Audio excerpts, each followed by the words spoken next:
Desde el Centro de Noticias de Caracol Televisión en Bogotá, esto es Noticias Caracol, edición del mediodía.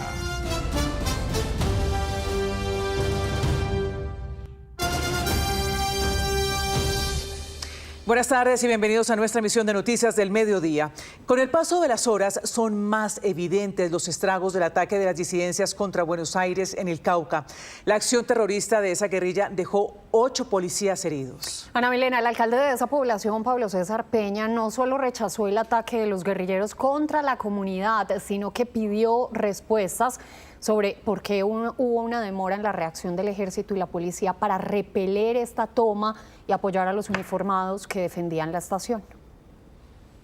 Estamos pendientes no solo del estado de salud de los uniformados heridos, además de lo que pasa con los habitantes de esta población que, como tantas otras en el Cauca, sufre el constante asedio de los grupos al margen de la ley. Vamos a Popayán con Fernando Rojas. ¿Qué es lo último, Fernando? Buenas tardes. Stephanie, muy buenas tardes. Mire, a esta hora las autoridades del municipio de Buenos Aires, Cauca, se encuentran haciendo un recorrido, elaborando un censo para determinar las afectaciones de viviendas y edificios que el día de ayer fueron destruidos en medio de este violento ataque generado por las disidencias de Iván Mordisco allí en el municipio de Buenos Aires, Cauca. Una jornada de recolección de escombros que estaba programada para el día de hoy tuvo que ser interrumpida, ya que las personas entre las ruinas encontraron algunos artefactos sin detonar.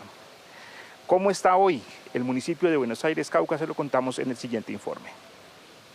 Esta imagen muestra las edificaciones del centro de Buenos Aires, Cauca. Esta otra es la estación de policía del municipio. Aquí funcionaba el Banco Agrario y esta es una casa civil ubicada cerca de la estación policial. Son solo 4 imágenes que muestran el horror del ataque cometido por las disidencias de las FARC, que utilizaron todo el poder destructivo de explosivos y armas para arrasar con el municipio. Este fue un ataque descomunal a la población civil, ni siquiera eso no tiene otro nombre, la verdad. Muy lamentable, y nuestra solidaridad profunda, por supuesto, con el municipio de Buenos Aires, con los habitantes, con el señor mandatario, con quien hemos estado articulando pues lo que viene de ahora en adelante, porque eso no nos puede rendir. Nosotros, el Cauca, no nos podemos acostumbrar a la violencia. Las estructuras más afectadas fueron la alcaldía y la estación de policía.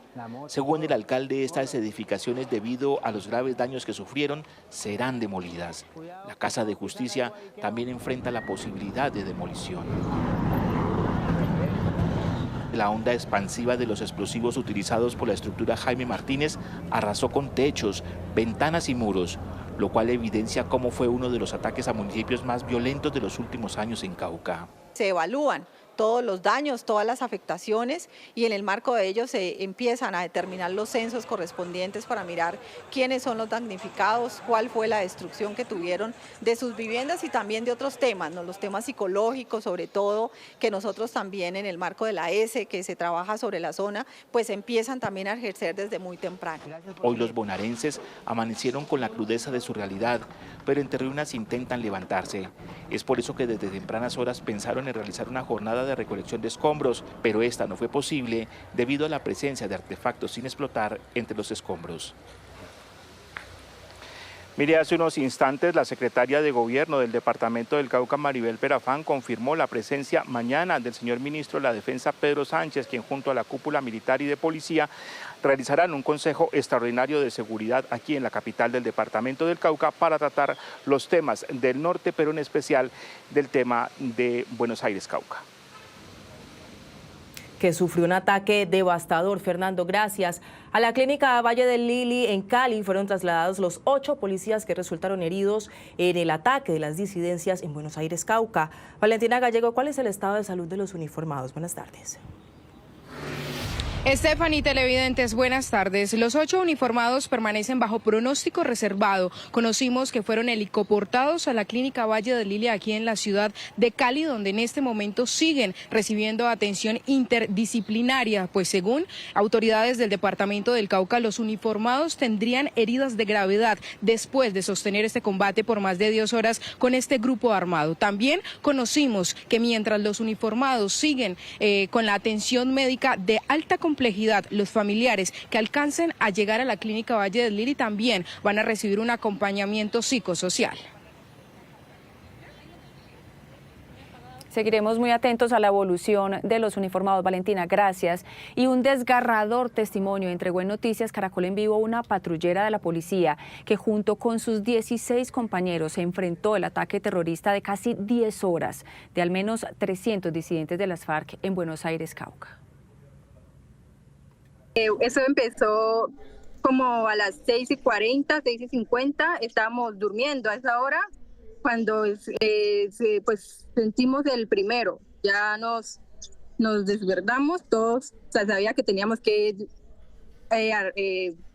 reaccionar, coger nuestro armamento, ir a ver los puntos de nuestro plan de defensa. En ese momento yo estaba municionando, ayudándole a los compañeros que ya se estaban quedando sin sus proveedores.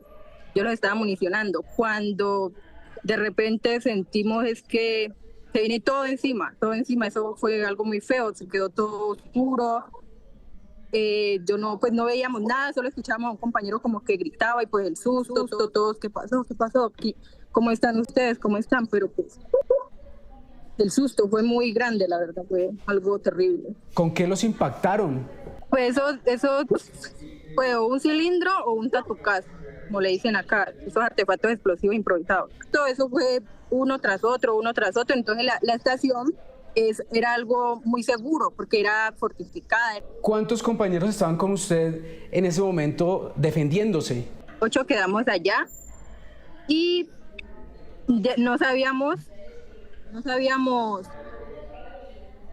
cómo estaban los otros, porque nosotros quedamos en la parte del segundo piso, los alojamientos, y habían otros que estaban en un túnel. Ellos eran los que estaban defendiendo desde el túnel, casi la mitad. ¿Cuántos guerrilleros eran más o menos? No, estábamos súper rodeados. Más de unos 300 por ahí, porque estábamos completamente rodeados, todas las casas del frente, ellos se tomaron todo eso.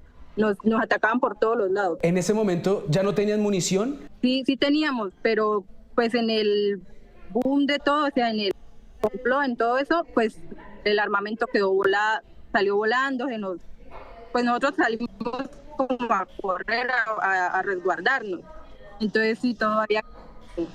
Y pues ya sin munición sí nos estábamos quedando, eso lo que tocaba era recargarnos, ahí era que yo estaba colaborando con otro compañero. ¿Les quitaron la luz la noche anterior para atacarlos?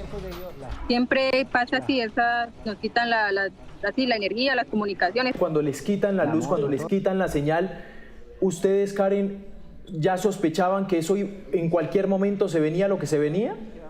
Sí, señor, claro, sí, señor, en todo momento. Siempre así cuando, ¿no? Que se fue, porque si solo la quitaban en la calle, ya sabíamos, uno como que los vecinos así, no, eso solo es aquí, eso está raro, entonces uno ya sabía, ¿no? Tenemos que estar preparados.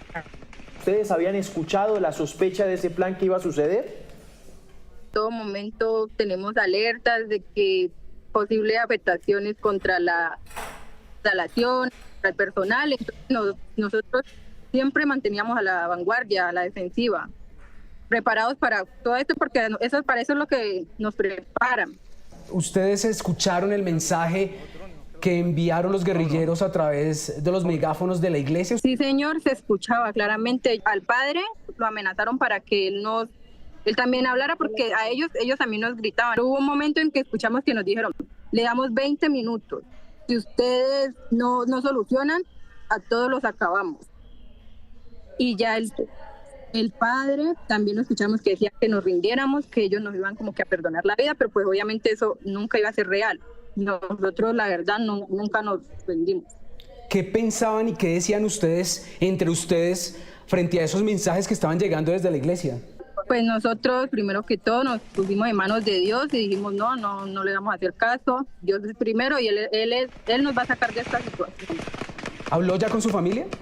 Sí, señor, desde ayer. Pues ellos orgullosos, pues obviamente el temor y las oraciones nunca faltaron, ella en todo momento dándome aliento. En este año, ¿esto es lo más terrible que ha tenido que vivir hasta ahora? Sí, señor, lo más terrible, eso ha sido lo peor, ¿no?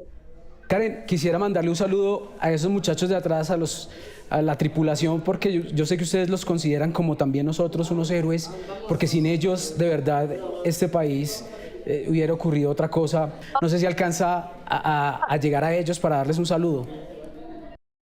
Mi mayor, agradecerle mucho a todos ustedes que llegaron hasta allá a socorrer, apoyarnos. Muchas gracias. Déjeme hacerle una pregunta, mayor. Ustedes cuando iban llegando tuvieron que resistir estos tipos de guerrilleros intentándolos tumbar la aeronave, ¿no, mayor? Así es, sí. En algunos videos se nota que tuvimos hostigamiento por parte de estos delincuentes, el cual también fue respondió por nuestros armamentos. Los técnicos estuvieron ahí pendientes y respondiendo a este ataque. Mayor, ¿veían todo destruido desde el aire cuando ve usted Buenos Aires? Sí, puede ser como comparado con una catástrofe, un terremoto, puede decirse así. Es que lo que estábamos viendo siempre era preocupante.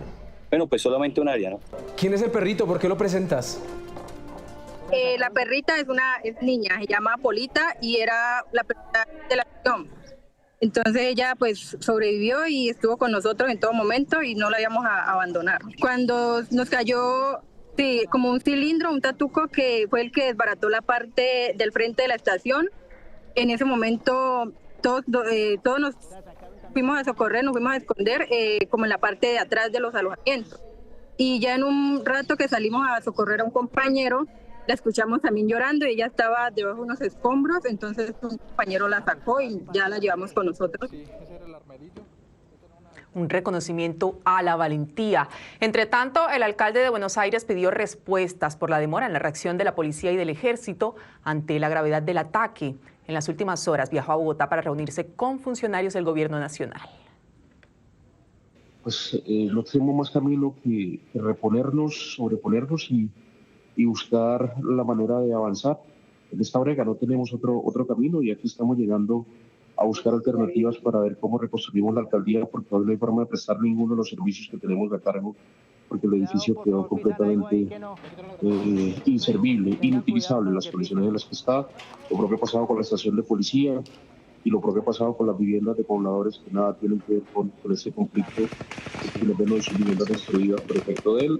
Vamos a hacer esta mañana de hoy ya todo el balance con todo el detalle y como corresponde para poder presentar los datos precisos de la situación. Alcalde, usted dice varias instituciones están completamente destruidas. Nosotros como administración en este momento no tenemos cómo prestar servicios. ¿Cómo está la situación del hospital? El hospital también tuvo unas afectaciones, esas son más leves. La gerente del hospital tomó la decisión hoy de suspender los servicios de consulta externa para poder atender, digamos que la limpieza del hospital, algunos arreglos menores. Ellos están un poco más lejos de la zona en la que ocurrieron estos hechos, por tal suerte que seguramente mañana podrán restablecer los servicios que prestan. Sí, alcalde, según el reporte de las autoridades, pues son 8 uniformados los que resultaron heridos, pero ¿hay afectación? ¿Hay población civil que resultó herida?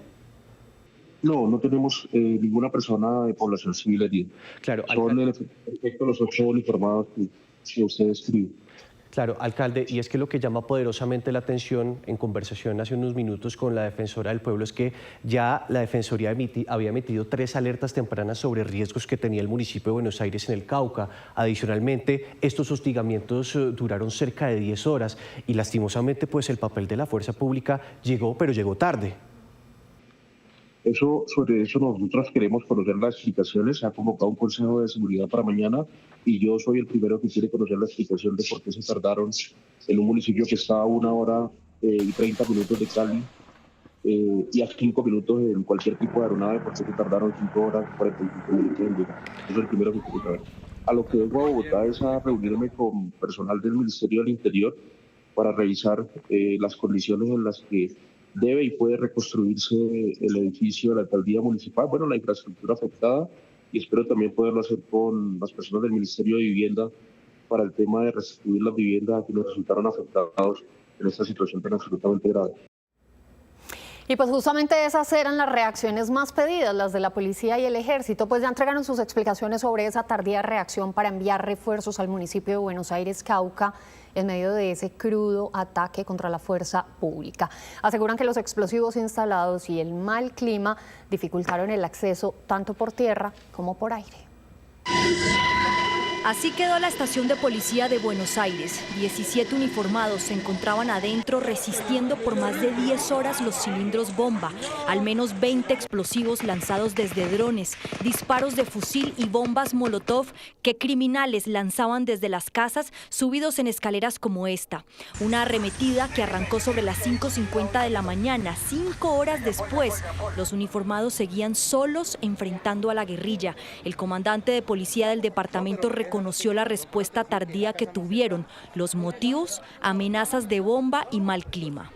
Afortunadamente estos terroristas tenían campos minados y activaron un artefacto explosivo improvisado sobre la ruta, lo que nos retrasó, y aparte de eso teníamos también ya la información de que tenían emboscadas y más artefactos explosivos hacia la ruta de Buenos Aires. Por eso fue que por vía terrestre no pudimos llegar. Se activó el protocolo aéreo, desafortunadamente entre las 5:30 de la mañana y 10:30 de la mañana aproximadamente, las condiciones climatológicas no estaban propias para poder aterrizar. Después de que el pueblo ya estaba sumido en el miedo, en llamas y destruido, la fuerza pública pudo aterrizar. Un avión fantasma y un helicóptero arpía de la Fuerza Aeroespacial Colombiana brindaron acompañamiento mientras el ejército apoyaba con artillería. Se desembarcaron 3 pelotones y 26 unidades de policía comandadas por Grupo Jungla y Grupo de Operaciones Especiales para que hicieran el avance hacia la estación de policía y brindarles el apoyo. Desafortunadamente, en ese momento el clima no nos ayudó para poder haber sido más rápidos y efectivos en ese ataque. El ejército explicó que la complejidad de la intervención también se debía a que las disidencias se camuflaron entre la población civil. Incurrieron en delito de perfidia, ya que para llegar al sitio disimularon su movimiento vistiéndose de civil. Se tiene referencia también de participación de menores de edad integrantes de esta estructura en el ataque que realizaron el día de ayer. La defensora del pueblo dijo que sobre el municipio de Buenos Aires hay 3 alertas tempranas que no han sido respondidas con el nivel de atención permanente que se requiere de la fuerza pública. Infortunadamente no tuvimos, mucha receptividad de parte, sobre todo del gobierno nacional, y allí es importante el despliegue de la fuerza pública. Es una recomendación que siempre está en las alertas tempranas, pero es insuficiente y tampoco es sostenible. Ante la arremetida de las disidencias, dijo el comandante de policía que sus hombres se salvaron de milagro y gracias a su entrenamiento. En la zona del desastre permanecen los grupos de operaciones especiales de la policía y el ejército. 12 de la tarde, 50 minutos. 6 precandidatos de centro derecha anunciaron hoy que irán a una consulta interpartidista en marzo para escoger candidato único. Mantienen las puertas abiertas para la llegada de nuevos aspirantes. Luis Eduardo Maldonado, ¿quiénes son y qué dijeron? Bueno, han dicho que unifican 6 programas de gobierno, 6 ideas para buscar el camino a la presidencia de la República. ¿Quiénes presentan la gran consulta por Colombia, como la denominan ellos? Mauricio Cárdenas, David Luna, Daniel Oviedo, Vicky Dávila, Aníbal Gaviria y Juan Manuel Galán. Hablaron de las reglas de esta consulta. La primera regla es que la persona que gane, el candidato que gane la consulta de marzo, tendrá el respaldo total, sin discusión, de los perdedores. Y van a formar, como lo han dicho ellos, un equipo de soldados a su lado para comenzar a recorrer el país buscando los votos para llegar a la presidencia de la República. Mauricio Cárdenas, David Luna y Aníbal Gaviria hablaron de las condiciones de esta consulta. Y también para que quede un mensaje absolutamente claro. Nosotros el día después de la consulta vamos a rodear al ganador, por convicción y por compromiso. Vamos a rodear al ganador, y ese ganador se va a la primera vuelta.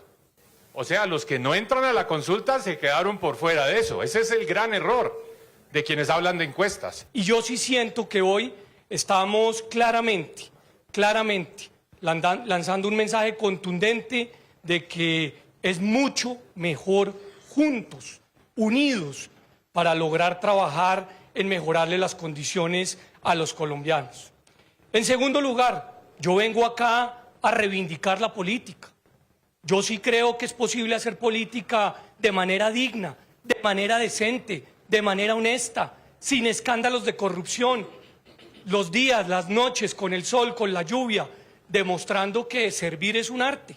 Pero hay un aspecto fundamental que nos congrega, y ese es el propósito de responder a ese clamor de Colombia de la unidad.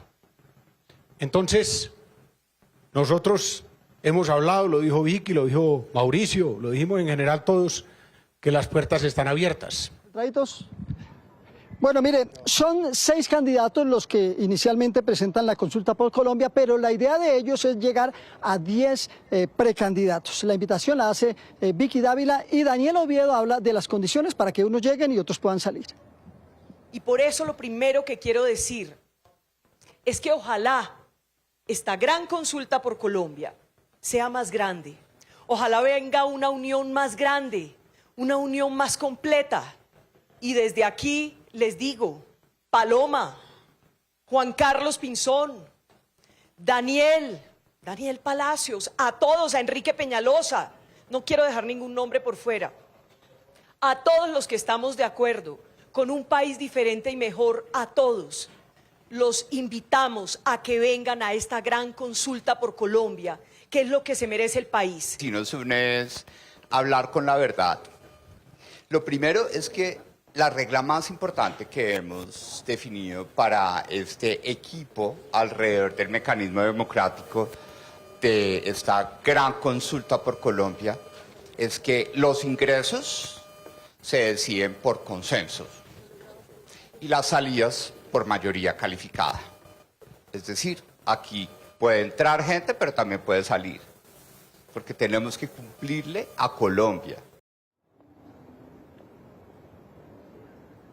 Pero también hubo un mensaje directo del precandidato Juan Manuel Galán para Sergio Fajardo. Le dice que un candidato solo, sin uniones, no puede pensar en que será el nuevo presidente de Colombia.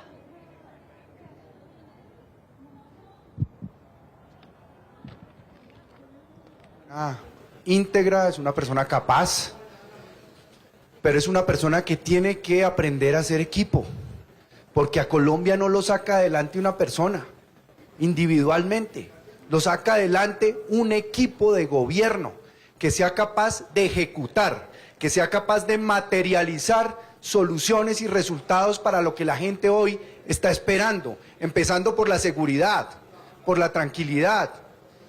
La paz total se tiene que levantar el 7 de agosto de 2026 y el ELN se tiene que dejar de llamar guerrilla porque es una organización criminal y terrorista. El candidato Iván Cepeda también tendrá hoy actividad, se va a reunir con los gremios económicos en el marco de lo que él denomina diálogo nacional. Y termino con este dato, la Registraduría Nacional ha publicado la lista definitiva de los aspirantes a Senado y Cámara de Representantes y de curules de paz. Aparecen 3.144 candidatos y anuncia que mañana va a hacer el sorteo para la ubicación de los aspirantes a Senado y Cámara en el tarjetón electoral. Lo último en Noticias Caracol. 1:14 p.m, mucha atención. Hay noticias sobre Zulma Guzmán, la mujer señalada de envenenar con talio a 4 menores de edad. 2 de ellos murieron. Tatiana Sanabria, ¿qué pasó? Así es, mire, mucha atención porque hace pocos minutos fue detenida en Londres, Inglaterra, Zulma Guzmán, esta mujer que era requerida por las autoridades colombianas por su presunta participación en la muerte de 2 menores de edad por cuenta de envenenamiento con talio. Lo que dice fuentes de la Interpol es que ya han sido notificados y en este momento están alistando toda la documentación pertinente y los trámites migratorios para traer a Colombia a Zulma Guzmán y que responda por lo que, según la Fiscalía Fiscalía es responsable. Hay que decir que dentro de esa tesis de la investigación se encuentra el testimonio clave, el domiciliario que entrega esas frambuesas contaminadas, comunicaciones de WhatsApp y también ese rastreo migratorio que se le hizo a Zulma Guzmán. Hay que recordar que ella estuvo en Argentina, estuvo en Brasil, estuvo en España y se estima que hace aproximadamente un mes llegó a Inglaterra. Estaremos muy atentos acerca de cómo será el traslado de Zulma Guzmán a Colombia. Sí, señores, una noticia en desarrollo. Tatiana, gracias. 1:15 p.m. Nuevos videos revelados por la W Radio muestran al prófugo de la justicia Carlos Ramón González en una celebración en Managua, Nicaragua, en compañía del encargado de negocios de Colombia en ese país, Óscar Muñoz, a pesar de que la Cancillería había asegurado que ningún diplomático asistió al evento. El presidente Gustavo Petro en sus redes sociales pidió la salida de los funcionarios. Juan David Ríos, usted nos cuenta más. Mire, Ana Milena, y es que justamente W Radio ha publicado esos videos en donde se evidencia a Carlos Ramón González en una fiesta en el Teatro Rubén Darío, justamente en Managua, en Nicaragua. Y ahí al lado aparece Óscar Muñoz, quien es el encargado de negocios de Colombia en ese país. Hoy, justamente, el presidente Gustavo Petro acaba de trinar incluso que nosotros no tenemos embajador en Nicaragua. Nicaragua no dio beneplácito a la sanandresana Vilma Yey para ser la embajadora y los responsables de la fiesta deben salir de inmediato de sus cargos, es lo que dice el presidente Gustavo Petro frente a estos videos revelados por W Radio. También conocimos una carta de Óscar Muñoz solicitando recursos para la realización de ese evento el pasado 11 de diciembre y la respuesta de la Cancillería negando esos recursos para ese evento. En la siguiente nota les contamos todos los detalles. La fiesta del pasado 11 de diciembre en el Teatro Nacional Rubén Darío en Managua, Nicaragua, aún tiene mucho por contar. Un nuevo video revelado por W Radio muestra que Carlos Ramón González, hoy prófugo de la justicia por el grave escándalo de la UNGRD, disfrutó del evento Noche Vallenata Colombia. Incluso participó en la hora loca de la festividad, haciendo el trencito. En este primer video, revelado también por la W, aparece bailando vallenato, pero lo curioso es quién lo acompaña. El hombre de sombrero volteado y camisa color mostaza que está justo al frente de él es Óscar Muñoz Giraldo, el encargado de negocios internacionales de Colombia en Nicaragua, quien al parecer organizó el evento. El martes 16 de diciembre, la Cancillería publicó este comunicado en el que aseguró que no patrocinó ni tuvo participación en la realización del evento, pero la presencia del encargado de negocios en el video revelado por W Radio y hasta en las fotos publicadas por el Teatro Nacional Rubén Darío dicen lo contrario. Óscar Muñoz estuvo presente y hasta habló al público en esa famosa noche vallenata. Hoy, la Cancillería publicó un nuevo comunicado en el que anunció una investigación disciplinaria en contra del encargado de negocios para establecer las responsabilidades en esta fiesta colombiana. Al parecer, la Cancillería sí sabía que el evento se iba a realizar. Esta es otra carta, fechada el 15 de diciembre y respondiéndole a Muñoz Giraldo. Ahí le niegan una solicitud previa de recursos para la realización del evento al que asistirían 120 participantes, entre miembros del gobierno de Nicaragua, personal diplomático acreditado en el país, empresarios y personalidades de ambos países. La solicitud habla de invertir $697 para la Noche Vallenata Colombiana y se realizaría de forma confinanciada entre el teatro y la Embajada de Colombia en Nicaragua. En la respuesta de la Cancillería, que fue posterior al evento, especificó que los recursos que se utilizaron no pertenecieron al plan de promoción de Colombia en el exterior. Ahora, ¿quién es Óscar Muñoz Giraldo? Hizo parte del equipo en el Congreso de León Freddy Muñoz. Después se convirtió en su mano derecha en la Embajada de Nicaragua y aunque su cargo sea de encargado de negocios, se trata de la más alta representación del Estado colombiano en ese país. Incluso fue él quien solicitó al Ministerio de Inmigración de Nicaragua renovar la residencia de Carlos Ramón González, prófugo de la justicia. Bien, entonces ya la Cancillería solicitó la apertura de una investigación, no solo a Óscar Muñoz, sino también a los delegados de la Embajada de Nicaragua, de Colombia en Nicaragua, que participaron justamente en esa fiesta el pasado 11 de diciembre. 1:29 p.m. Gracias por continuar con nosotros. Con el atentado terrorista de ayer en Cali, Colombia perdió a 2 valiosos hombres de la policía que trabajaban por su comunidad y que habían recibido reconocimientos por su labor. Valentina Gallego habló con las familias. ¿Qué le dijeron y cómo avanza la investigación, Valentina?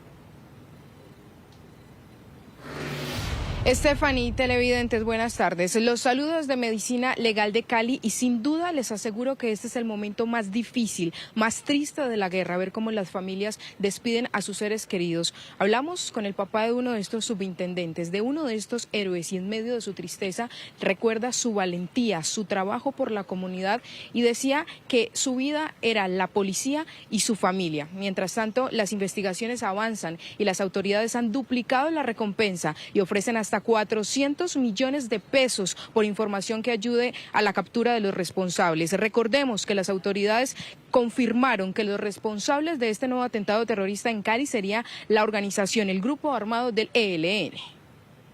Los 2 subintendentes fallecidos en el atentado terrorista en Cali habían sido exaltados en la institución por su buen desempeño. Jorge Leandro Gómez Ochoa, de 36 años, llevaba 15 años en la institución, 5 condecoraciones y 30 felicitaciones. Era casado y padre de 3 hijos.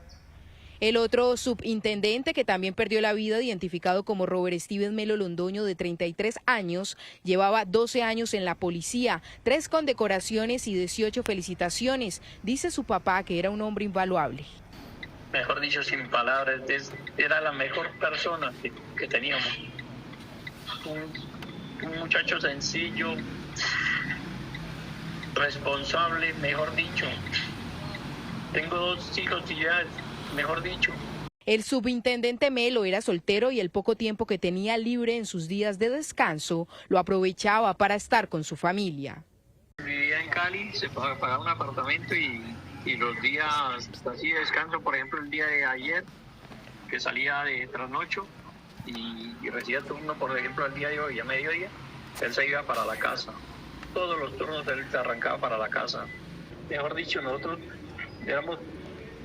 hacer de cuenta que éramos de uno para todos, éramos muy unidos, somos muy unidos. Mientras las familias con dolor despiden estos 2 héroes, líderes sociales y defensores de derechos humanos piden a los grupos armados que paren la guerra, que está pagando vidas de inocentes en Cali. Bueno, es momento de que pensemos que todos estos conflictos que hemos ocurrido, ¿quiénes son las personas que han sido más afectadas en toda la historia? Si no han sido las personas más vulnerables, especialmente de lo que es el oriente de Cali, lo que es la ladera de Santiago de Cali. Y es momento de pensar de que ya es momento de pasar la página del conflicto para poder vivir en paz, de vivir con una convivencia. De todas las diferencias que tengamos no es un motivo de guerra, sino simplemente de complementar y de poder tener una sociedad un poco más justa. Frente al hecho, las autoridades reafirmaron la responsabilidad del ELN en el atentado y duplicaron la bolsa de recompensa para capturarlos. Se ha determinado una recompensa de hasta 400 millones de pesos para ayudar a identificar plenamente a los explosivistas relacionados con el ataque terrorista. Según las autoridades, el 2025 ha sido el año con más muertes por atentados terroristas. 10 personas han fallecido por explosivos. Según Alejandro Eder, alcalde de Cali, desde el 2006 no se veía una escalada de violencia de este tipo en la capital vallecaucana. También en Nariño, La Guajira y Santander, en las últimas horas se presentaron ataques terroristas, especialmente contra la fuerza pública. Estos actos dejan 3 policías heridos, temor en la comunidad y millonarias pérdidas materiales. Con explosivos lanzados por drones fue atacada la estación de policía del municipio del Tambo en Nariño durante las últimas horas. Uno de los artefactos fue detonado en el interior de la estación, dejando como saldo un uniformado herido. Según confirmaron las autoridades, ante la gravedad de la situación, el alcalde del municipio declaró toque de queda nocturno como medida preventiva para garantizar la seguridad de la población. Ya estamos desplegando nuestro equipo antiexplosivos con el fin de que se haga la detonación controlada de este elemento. Gracias a Dios tampoco tenemos ninguna novedad con las personas del municipio. Un atentado contra una patrulla de policía en el sector que conduce al antiguo basurero municipal sobre una vía del barrio Miradores del Lago en la comuna 7 de Barrancabermeja dejó 2 uniformados heridos. La carga explosiva fue activada al paso del vehículo, causándoles heridas a los 2 policías. Tras el atentado atribuido por las autoridades a guerrilleros del ELN, el sector quedó sin el servicio de energía. Y anoche el ELN causó terror en varios municipios de La Guajira. Hostigamiento a una base militar en Villanueva, ataques con dinamita en un punto de la vía férrea del Cerrejón, la quema de una tractomula y la instalación de banderas y cilindros de esa guerrilla en Maicao y Manaure fueron las acciones terroristas que tuvieron lugar en ese departamento. Los ataques generaron terror entre la población que se resguardó en las viviendas ante las ráfagas de fusil. Gracias a la reacción oportuna de los militares y policías que lanzaron bengalas desde 2 avionetas, lograron repeler el ataque y controlar la situación. El municipio de Villanueva fue militarizado. Estos son los sucesos que hacen noticia en el mundo a esta hora. Mucha atención, la misión de seguimiento a la implementación del acuerdo de paz de la OEA advirtió sobre el recrudecimiento de la violencia armada en Colombia. Estados Unidos, por su parte, consideró que estos hechos son alarmantes en plena época electoral.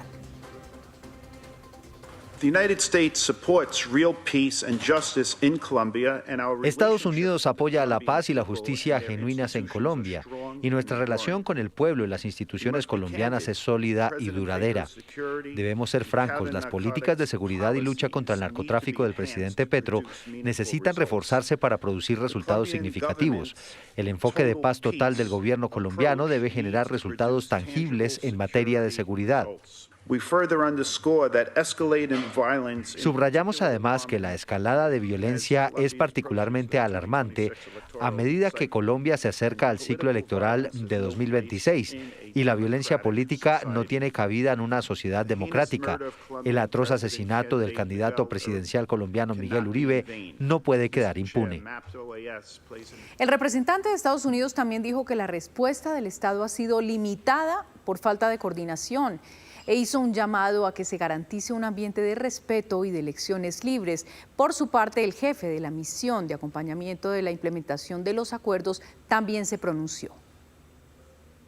A pesar de los esfuerzos institucionales y de los compromisos adquiridos en los diálogos de paz, las comunidades continúan siendo víctimas de graves afectaciones.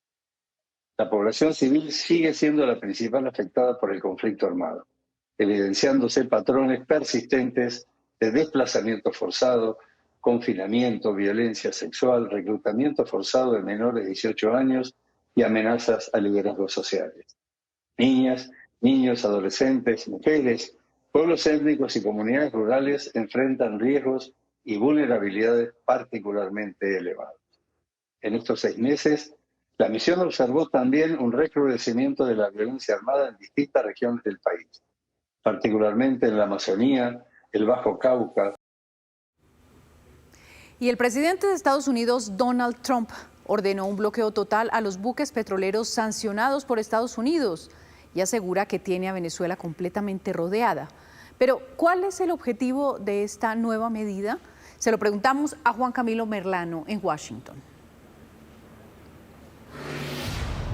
Margarita, el presidente Donald Trump con esta medida le da argumentos o munición a aquellos que reclaman que esta campaña en contra de Venezuela no es exclusivamente por el narcotráfico, sino más bien por el petróleo, y al mismo tiempo busca recortar la principal fuente de financiación del régimen de Maduro, señalado grupo terrorista, que es el petróleo. La incautación del buque petrolero Skipper hace unos días fue apenas la primera de muchas. Eso es lo que ahora está anticipando el presidente de los Estados Unidos. El régimen venezolano ha sido designado como una organización terrorista extranjera. Por lo tanto, hoy estoy ordenando un bloqueo total y completo de todos los buques petroleros sancionados, entrando y saliendo de Venezuela. Estados Unidos tiene desplegadas 14 embarcaciones militares, cerca de 15.000 efectivos, 9 escuadrones de superioridad aérea, el grupo anfibio Iwo Jima con fuerzas especiales y el portaaviones más poderoso del planeta, todo rodeando a Venezuela. Este bloqueo formaliza el cierre del cerco al régimen.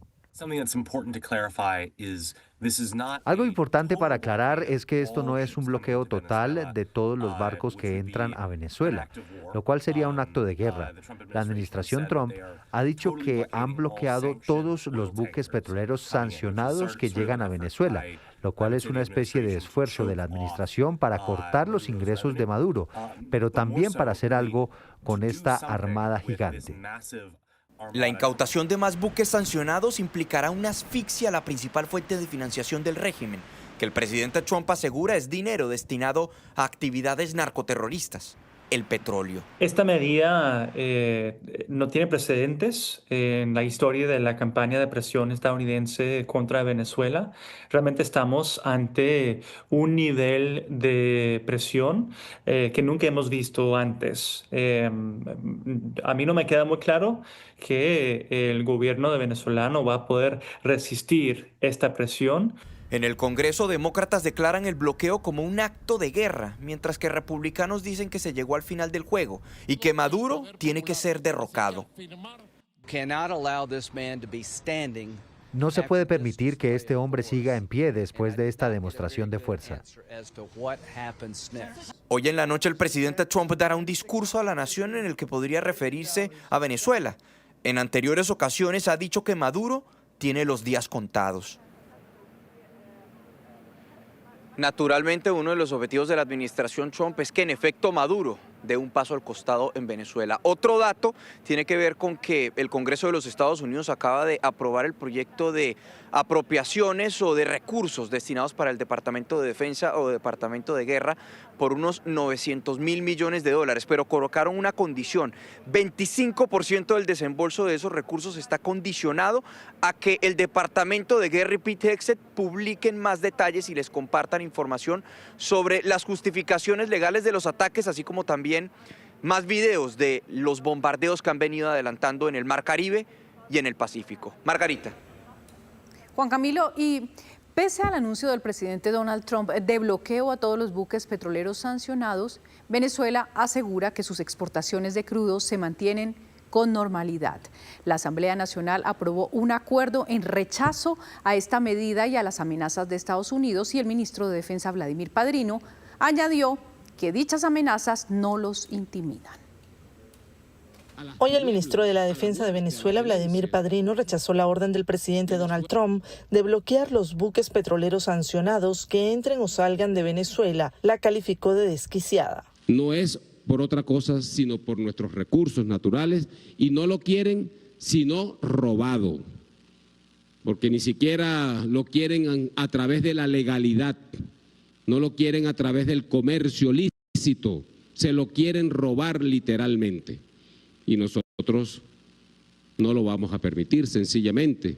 Esto es un país soberano que se respeta. Una investigación de Transparencia Venezuela muestra que las costas venezolanas han abierto sus puertas a gran cantidad de buques ilegales o sancionados. 40% de los tanqueros que vinieron a puerto venezolano fueron irregulares están barcos sancionados o furtivos que tienen banderas que no son falsas o que pertenecen a flotas fantasmas. Dicen que son de una bandera, son de otra, desaparecen, apagan los radares. Actualmente la mayoría de los buques que operan legalmente pertenecen a la empresa Chevron. De 3 en octubre aumentó su flota a 8 en noviembre. De resto, la opacidad se ha vuelto la norma. Incluso la carga es sospechosa. La agencia Reuters confirmó que un buque que transportaba nafta a PDVSA y otros 4 tanqueros con petróleo con destino a Venezuela regresaron sin entrar al país por la presencia de Estados Unidos en el Caribe. En octubre, de 113 tanqueros, Transparencia Venezuela reportó que 24 no pudieron ser identificados. 9 buques se relacionan con flotas oscuras y 15 estaban sancionados. En septiembre, de 110 tanqueros, 47 estaban en situación irregular, 12 sancionados y 6 fueron calificados como furtivos. 29 mantuvieron sus señales apagadas. A través de un comunicado, la vicepresidenta Delcy Rodríguez anunció que la industria petrolera mantiene sus operaciones con toda normalidad a pesar del bloqueo anunciado por el presidente de Estados Unidos, Donald Trump. Beatriz, gracias en Caracas. Y en medio de estas tensiones crecientes, la presidenta de México, Claudia Sheinbaum, hizo un llamado a evitar un derramamiento de sangre en Venezuela, con una crítica a la ONU por su falta de acción. Más allá de las opiniones sobre el régimen de Venezuela, sobre la presidencia de Maduro, más allá de eso, la posición de México siempre debe ser no a la intervención, no a la injerencia extranjera y un llamado a Naciones Unidas que asuma su papel. No se le ha visto. Que asuma su papel para evitar cualquier derramamiento de sangre y que se busque siempre la solución pacífica de los conflictos. 1:44 p.m. La JEP llamará al general Juan Miguel Huertas a responder por los señalamientos en su contra sobre aparentes instrucciones relacionadas con ejecuciones extrajudiciales. Tatiana Zanabria, usted nos tiene los detalles. Así es, mire, esta decisión la toma la JEP después de escuchar los testimonios de 2 exmilitares, quienes eran subalternos del general Huertas cuando estaban adscritos al batallón de artillería número 4 del departamento de Antioquia. El general Huertas en ese entonces era capitán, esto fue entre el año 2002 y 2003. Estas 2 personas manifestaron presuntamente haber recibido instrucciones sobre falsos positivos a manos del general Huertas. Escuchemos a la magistrada. Fue vinculado a esta investigación. En su momento la evidencia no era muy concluyente y por eso no se prosiguió como con la selección como máximo responsable. Como ustedes escucharon en la audiencia de Granada, hubo 2 hombres bajo su mando que refirieron que él conocía e incluso habría dado algunas instrucciones respecto de estas ejecuciones extrajudiciales, y entonces lo que procede es convocarlo nuevamente. O sea, la sala lo tendrá que convocar. Los 2 comparecientes que señalaron al general Huertas son Edwin Leonardo Toro y Emerson Castañeda. Esto lo hicieron en medio de una audiencia pública el pasado 4 de diciembre. Esto dijeron. Esa arma nos la suministró el señor oficial de operaciones para la época, que era el señor capitán Huertas Herrera Juan Miguel, el cual antes de haber salido a la operación nos había manifestado que él tenía la disposición de tener armamento en caso de que diéramos bajas y no tuvieran armamento. Cuando alguien que era el 3 de ese batallón bajés, el capitán Huertas, me insinuó que tenía que asesinar a alguien y yo le dije que no. Se espera que el próximo mes se realice esta diligencia entre magistrados de la JEP y el general Juan Miguel Huertas. Noticia en desarrollo en Noticias Caracol. Luego de una reunión en Bogotá, el alcalde de Buenos Aires, Cauca, confirmó que el gobierno nacional se comprometió a reconstruir el puesto de policía y la sede de la alcaldía después del ataque terrorista. Luis Eduardo Maldonado, ¿de qué se tratan estas ayudas y qué más dijo el alcalde? Se trata de un giro de 20.000 millones de pesos que será prácticamente inmediato, porque el alcalde ha llegado al Ministerio del Interior a decir que necesita devolverle la tranquilidad a su municipio luego del ataque terrorista de las disidencias de las FARC. Dice que no tiene oficina donde trabajar, pero que no se va del municipio. 20.000 millones de pesos. Habla el alcalde Pablo Peña. Bueno, acá lo primero es agradecer la atención que nos han dispensado. Acá vinimos con una solicitud absolutamente concreta. Solicitar de parte del Ministerio del Interior a través de Fonsecon la reconstrucción de la estación de policía y del edificio de la alcaldía municipal, del CAM, donde opera la alcaldía, porque hoy no tengo alcaldía para operar. El ministro de Interior se ha comprometido en la financiación de ambos proyectos. Tenemos unas responsabilidades compartidas. El proyecto del CAN está bastante más avanzado y confiamos que con la Policía Nacional se pueda desarrollar el proyecto para reconstruir la estación. ¿Cuánta plata? 20.000 millones de pesos. Cuestan las 2 infraestructuras. Bueno, ese es el primer logro económico del alcalde de Buenos Aires y acaba de salir para el Ministerio de Vivienda. También va a pedir plata, dice que no puede dejar en la calle a las familias que perdieron sus viviendas. Hay que reconstruir 10 viviendas de manera inmediata. Luis, muchísimas gracias. Ojalá y así sea. 1:48 p.m. La Comisión Interamericana de Derechos Humanos expidió un informe con un durísimo llamado de atención al gobierno nacional y al Estado colombiano por las vulneraciones a la libertad de prensa. Eduardo Hernández nos amplía. Eduardo, hola. Hola, ¿qué tal? Una feliz tarde para usted, Alejandra. Pues mire, es el resultado de una visita que adelantó el organismo internacional en abril de 2024. El documento tiene 170 páginas y en él se ratifican denuncias que ha lanzado la Asociación Colombiana de Medios de Información en torno a la vulneración de la libertad de prensa. Esta asociación emite un comunicado explicando algunos de estos apartes de este llamado de atención de la CIDH. En primer lugar, reconoce la existencia de violencia física, de estigmatización gubernamental y de directrices relacionadas con la pauta publicitaria que han apuntado a fortalecer a los medios afines al gobierno. En cuanto a la violencia física, se refiere a intimidaciones por parte de grupos armados ilegales. Pero en el capítulo de la estigmatización de la prensa se refiere a los recurrentes discursos de funcionarios públicos, sin mencionar cuáles. En ese sentido, una parte del comunicado dice lo siguiente: señalamientos al ejercicio periodístico como tildar a los periodistas de opositores, neonazis, extrema derecha, periodismo Mossad o incluso muñecas de la mafia.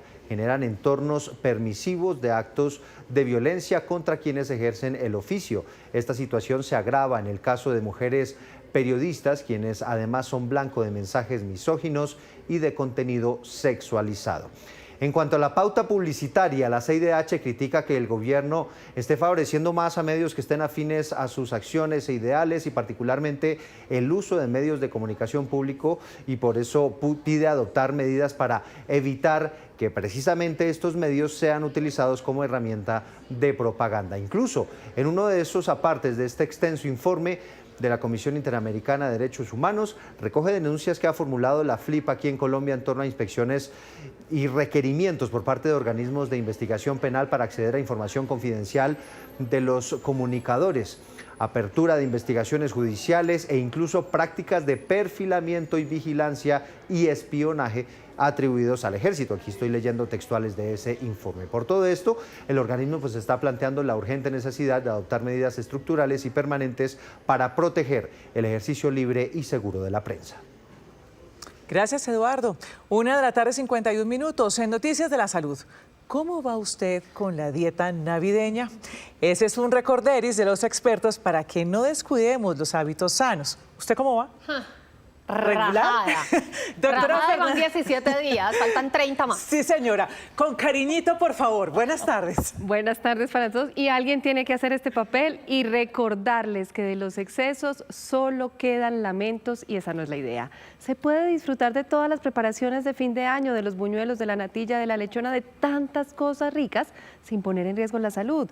Como cambian tanto las rutinas, pues se trata de aprender a equilibrar. Si en la noche tengo una gran comida, pues negocio y balanceo con el resto de alimentación del día. Ojo, sin aguantar hambre, pensando en el desquite de la noche. Fíjese con qué alimento empieza, las porciones, las preparaciones, las salsas, las bebidas. Y por supuesto que las frutas, los vegetales y el agua tienen lugar en las novenas de Navidad. Hoy es el segundo día de la novena de aguinaldos y ya más de uno empezó la dieta del buñuelo, la natilla, la empanada y una que otra maniobra con tal de no excederse en calorías, como los que ayunan durante todo el día para compensar en la noche. Como un ayuno intermitente y en la noche me como esta vida y la otra. Entonces dejé de comerme un desayuno con huevo, arepa, quesito, chocolate y en la noche es buñuelos, natillas y todo lo que me ofrecen obviamente va a tener un apetito voraz. Entonces allí el poder compensar, porque el cuerpo necesita para su funcionamiento todos estos sustratos energéticos, pues obviamente me va a comer mucho más de lo que mi cuerpo necesita. Las grandes cantidades de comida, el exceso de harinas y grasas favorecen la aparición de síntomas digestivos. Náuseas, vómito, dolor abdominal, distensión abdominal, presencia de flatos o gases, diarrea, porque muchas veces lo que estamos comiendo es una carga tan grande que lo que hace es que llama muchísima agua al intestino y genera pues una diarrea osmótica. Entonces allí es cuando empezamos a decir, no vuelvo a esta novena porque realmente me cayó mal todos estos alimentos que estoy consumiendo. Aunque estos alimentos hacen parte de la tradición, los especialistas aclaran que no se trata de prohibirlos, sino de aprender a controlar las porciones y equilibrarlos con opciones más saludables. Lo ideal es que no te comas más de 2 buñuelos, digamos medianos, ¿sí? Y si tienes la opción de no adicionarle ningún relleno, está perfecto. Estás comiendo el buñuelo clásico, pero no le estás adicionando calorías a punta o a partir de azúcares, ¿cierto? Y en cuanto a la natilla, pues en ese platico chiquito, la idea es que con la palma de la mano no sobrepase 1/4 de tu palma de la mano. Además, recomiendan iniciar la novena como si fuera un buffet saludable. Primero frutas y proteínas como queso o jamón, que generan saciedad y evitan excesos posteriores.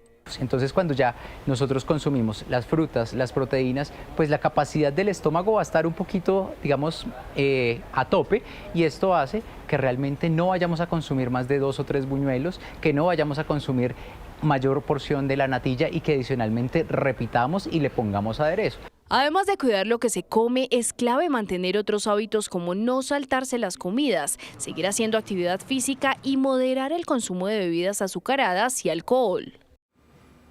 Insisto en las opciones saludables, las preparaciones ligeras y en esta época a moverse un poquito más, caminar. Y por ejemplo, bailar es una buena opción en las novenas. Termino contándoles que se aprobó en Estados Unidos un medicamento para mejorar el deseo sexual de las mujeres. Se trata de un fármaco muy debatido y que después de una década ha mostrado que aumenta la libido femenina en quienes ya han pasado por la menopausia. La FDA, Agencia de Fármacos y Alimentos de los Estados Unidos, le dio su visto bueno esta semana después de una larga revisión de datos para garantizar su seguridad y eficacia en este grupo de mujeres. La píldora, que se usa una vez al día, ya estaba aprobada para mujeres antes de la menopausia. Les cuento que esta decisión se considera un hito para la salud femenina porque se reconoce y se prioriza una afección médica que afecta a millones de mujeres y que había estado rodeada de estigma. Feliz tarde.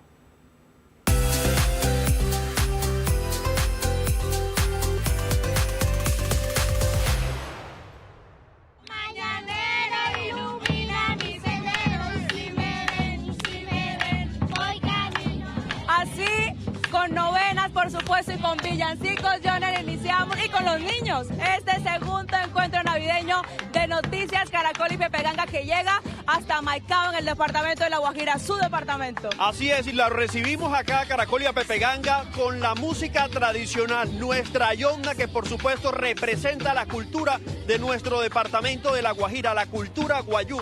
Y por supuesto aquí estamos mostrando toda esa sabiduría de la mujer, la guía, pero además su tenacidad. Pero además en este punto también queremos mostrarle esta cantidad de comida que tenemos, comida autóctona del departamento de La Guajira. Pero le preguntamos, señora Mónica, ¿qué tenemos nosotros? ¿Qué es esto? Eso es arroz de cecina, arroz con chivo seco, plato típico de nuestro departamento de La Guajira. ¿Qué otro plato? Por lo menos yo voy a robarme este por acá. ¿Qué tenemos aquí? Chivo en coco, frichi y arroz de frijol guajiro. Esta comida, toda esta comida es para repartirla aquí a los niños, pero le pregunto sobre la responsabilidad que ustedes tienen también, esa hermosa fundación que ustedes tienen y que ustedes realizan una labor importante aquí en el departamento de La Guajira. Sí, nosotros tenemos una labor muy hermosa hace más de 20 años, llevándole alimentación, educación y recreación a todos los niños y niñas de nuestro departamento, de nuestro municipio, en los barrios y las comunidades más vulnerables. Gracias a Dios, a Caracol y a Pepe Ganga por este maravilloso evento. Muy bien, esa es la Fundación Guajira Sin Frontera. Alejandra, aquí la dejo yo con la Yona, aquí en el departamento de La Guajira. Sí, señor, y estos encuentros que nos permiten precisamente mostrar también un poco de la cultura de esta tierra de La Guajira, y quién mejor que sean precisamente los niños, niñas como Noemí, quien nos cuente y quien nos preparó, de hecho, la representación de una ranchería. Noemí, cuéntame qué tenemos acá. Bueno, por aquí tenemos las medicinas tradicionales del guayú. Por aquí tenemos el chirrinche. Aquí podemos ver cómo preparamos el maíz. Por aquí tenemos donde nosotros cocinamos los guayú. Aquí podemos encontrar nuestra ranchería, que es donde descansamos nosotros. Por acá encontramos nuestra zona de artesanías.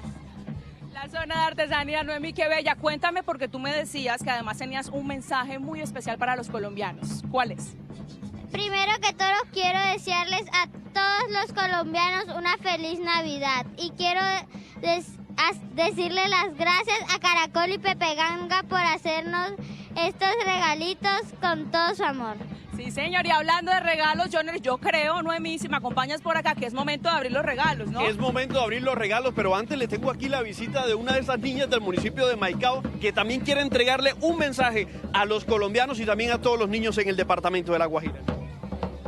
Los niños y las niñas les deseamos muy feliz Navidad y nuestro mejor regalo sería la paz en nuestro departamento La Guajira.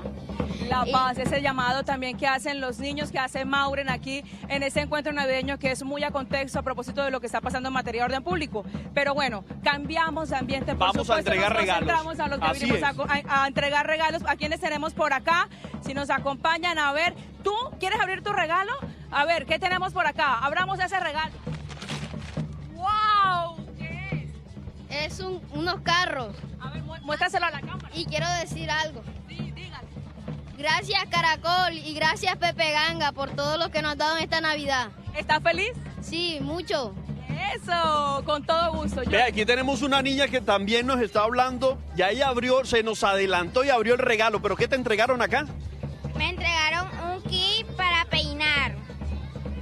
Y quiero también decir lo mismo que dijo el niño. Gracias Caracol y gracias Pepe Ganga por darnos estos regalos en la Navidad y que algunos niños que no han dado que les den también. Bien, ahí está. Hay que entregarles a todos. El compromiso lo tenemos claro. Joner, me está diciendo, ¿cómo es su nombre? Denis. Denis, que quiere abrir su regalo ya. Vamos a abrirlo. ¡Corre! Hay que ayudarle a abrir el regalo. Mira, qué cosa tan bonita. ¿Qué quieres decirle a la cámara? Que todas las niñas tengan regalos y que tengan comida. Que todos los niños tengan regalo y tengan comida, qué bello. Bueno, pues entonces con ese mensaje de Denis nos vamos. Vamos a encontrarnos con los demás niños, cómo terminamos, pero antes también recordar de esa labor tan importante que ha hecho Noticias Caracol y Pepe Ganga en ese tiempo, Joner. Claro que sí. Nosotros durante cerca de 16 años hemos entregado más de 60.000 regalos junto a cerca de 200 fundaciones en todo el país. Estamos llevando alegría, estamos llevando sonrisa en plena Navidad, Alejandro. Y vamos a terminar ese encuentro con más de la cultura guayú, una alabanza en Guayunaki que nos prepararon también con la que queremos despedir ese encuentro. Adelante.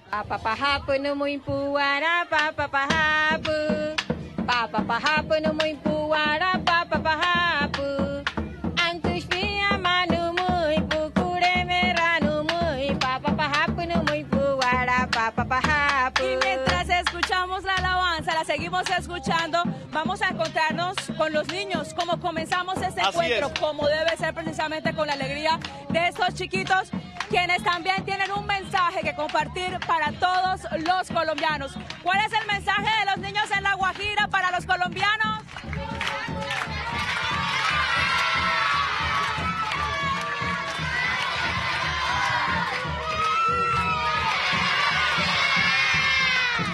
¡Que viva La Guajira!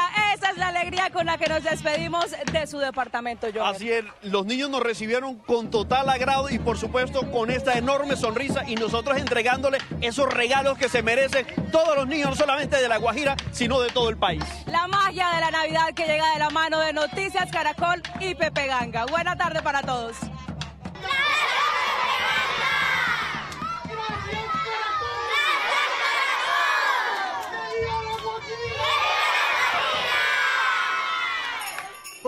La magia se eleva para recorrer nuestro país. Iluminaremos de alegría nuestro recorrido, un vuelo increíble cargado de mucha ilusión.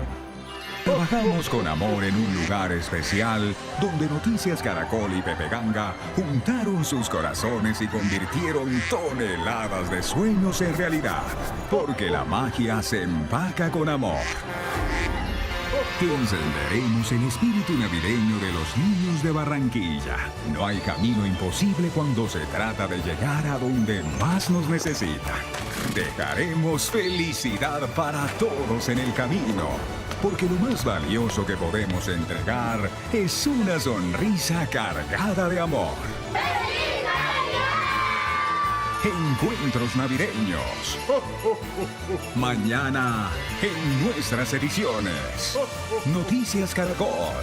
Primero los niños, primero la gente. Y esta es una historia con final feliz. El oso Tamá, que a los 3 mesecitos de nacido quedó solo e indefenso porque su madre fue víctima de los cazadores, va a ser liberado hoy en un parque natural después de casi 11 años de rehabilitación. El amanecer en el norte de Bogotá marcó un punto de no retorno. Del Parque Jaime Duque al aeropuerto de Guaymaral comenzó el último trayecto de Tamá, el oso andino cuya historia de resistencia y esperanza conmovió al país. Dentro de un guacal descendió del camión. Cada maniobra era precisa y medida. Luego, el traslado a un avión pequeño. Cada movimiento lo alejaba del encierro y lo acercaba por fin a la libertad. A las 7:45 de la mañana terminó oficialmente el proceso de carga de Tamá a esta avioneta que ven detrás de mí, que será la que lo transportará hasta Cúcuta en un trayecto de 1 hora y media. El operativo fue planeado durante meses y acompañado por el mismo equipo veterinario que siguió cada etapa de su rehabilitación desde que Tamá fue hallado indefenso, siendo apenas un osesno, tras la caza indiscriminada de su madre en Santander. Realmente el proceso de liberación empieza desde el día de ayer, 16 de diciembre del 2025, en donde realizamos la contención química de Tamá para poderlo colocar dentro del guacal que pues se adecuó de la mejor manera para garantizar el bienestar del individuo, y traerlo el día de hoy hasta el aeropuerto en Guaymaral para poder tomar el vuelo desde Bogotá a Cúcuta con un equipo de la Fundación Parque Jaime Duque y Santuario del Oso de Anteojos. Tras aterrizar en Cúcuta, Tamá será trasladado nuevamente, esta vez en helicóptero, hasta el lugar donde nació y del que tomó su nombre, el Parque Nacional Natural Tamá, en norte de Santander. Un territorio de cerca de 190.000 hectáreas de selva protegida que se extiende hasta Venezuela, no abierto al turismo y que durante días fue preparado por parques nacionales naturales para recibirlo. Tamá vuelve a su casa, él fue rescatado del Parque Nacional Tamá, vuelve para este parque y pues ha sido un proceso con las comunidades, con el área protegida, con aliados, donde se ha intentado educar a la población para que no le tengan miedo, explicarles que el oso lleva un proceso de rehabilitación, ha sido enseñado a que aprenda a comer solamente su comida, o sea, frutos, y principalmente eso es lo que va a buscar. Es poco probable que tenga temas de problemas con ganado. Aunque regresa a la selva, Tamá no estará solo. Las autoridades ambientales harán seguimiento satelital a través de un collar que se desprenderá de forma automática entre 1 y 2 años. Hoy los expertos coinciden en que Tamá está listo para regresar a la vida silvestre, a su libertad. Realmente Tamá es un individuo lleno de ganas de hacer muchas cosas, demostró muchas habilidades para estar en vida silvestre y realmente él sabe muy bien cómo vivir en esas condiciones. Y esas capacidades ya habían dado señales claras. En 2022, Tamá se escapó del Parque Jaime Duque y sobrevivió solo durante casi 15 días en el Cerro Tibitó, alimentándose, desplazándose y adaptándose por su cuenta. Pero esta historia no comenzó allí. Todo empezó cuando Tamá fue encontrado con apenas 3 meses de edad en el Parque Nacional Natural Tamá, luego de que su madre fuera víctima de la caza indiscriminada. Quedó solo, vulnerable, y ese momento marcó el inicio de un largo proceso de rescate, rehabilitación y aprendizaje. Hoy, casi 11 años después, esa historia cierra un círculo. Tamá se convierte en el primer oso andino en Colombia que, tras ser víctima del impacto humano, regresa a la vida silvestre. Divino el oso Tamá. Y ahora hablamos de Aerocafé, el proyecto de aeropuerto que lleva 5 décadas en pausa, pues se empezará a construir el próximo año y estará operativo en 2029. Noticias Caracol recorrió el terreno donde se adelantará la obra. Sobre esta montaña, reconocidas por la siembra de café, se construirá Aerocafé, que luego de 50 años por fin se adjudicó a una empresa para que lo construya de aquí al año 2029. En esta primera etapa se va a encontrar la pista, pero para llegar a la pista tenemos que hacer movimiento de tierra, 6 millones de metros cúbicos de tierra que vamos a mover. Vamos a hacer estructuras de contención, aproximadamente 6.500 metros cúbicos de concreto.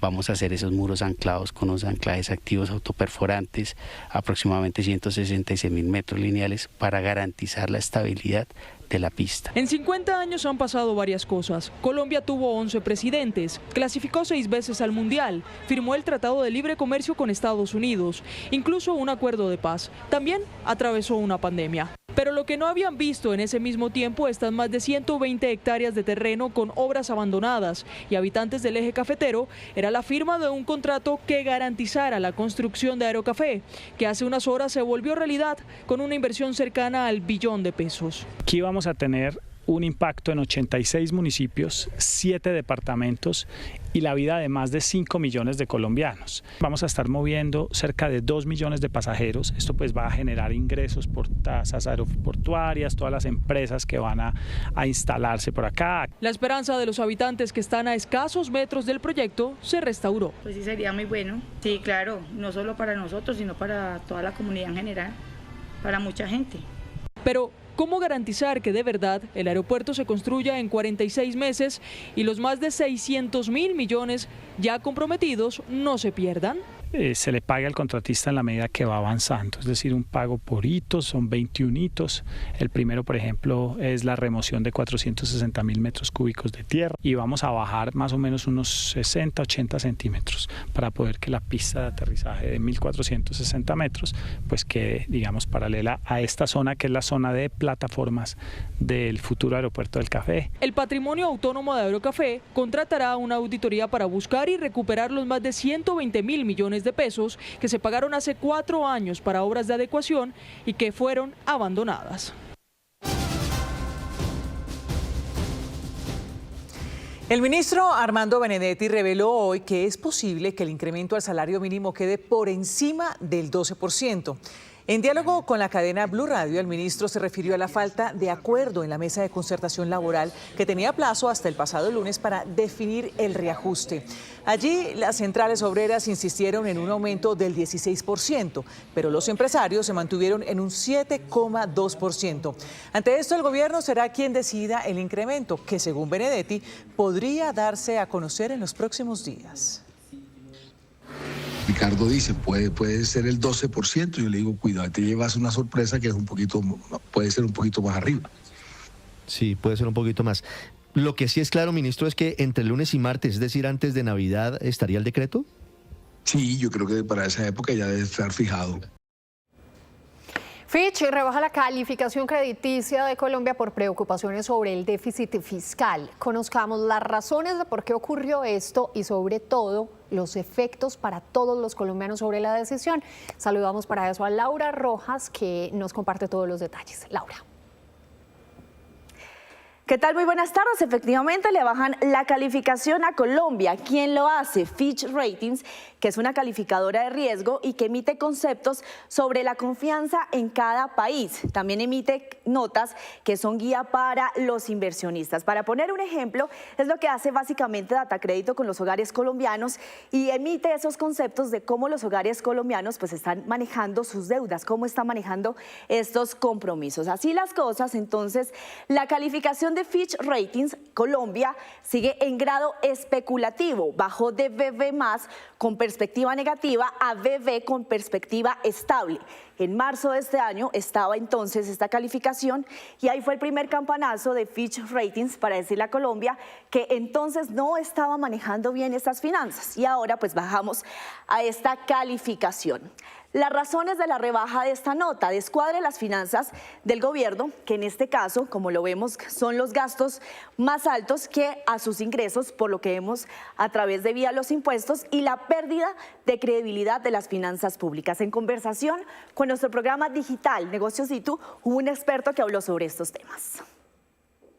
Y con gran preocupación están encontrando que efectivamente hay una ausencia de fiscales que imposibilitan, que dificultan que podamos cumplir unas metas de reducción de ese déficit fiscal que debería llegar al 6,2% del PIB. Veíamos entonces en este caso las razones. Ahora hablemos sobre los efectos para el país. En este caso entonces un bajo apetito de inversión, lo que las empresas extranjeras están poniendo sus ojos en Colombia para poder invertir. Entonces esto tiene ese efecto, un bajo apetito. Y lo segundo, muy importante, un endeudamiento más caro como país, que esto se traduce en esos créditos para todos los colombianos, que también son los créditos hipotecarios, los créditos de vehículo y también los créditos de consumo. Laura, gracias. Precisamente por estos días muchos colombianos empiezan a hacer sus balances del año y plantearse metas para el 2026, pues las finanzas deben hacer parte de esas reflexiones. Por eso consultamos a expertos y les tenemos las recomendaciones que entregan para que usted sea más sabio y disciplinado con el manejo de su dinero. Aunque para muchos resulta incómodo hacerse preguntas como ¿usted es de los que gasta más dinero del que recibe?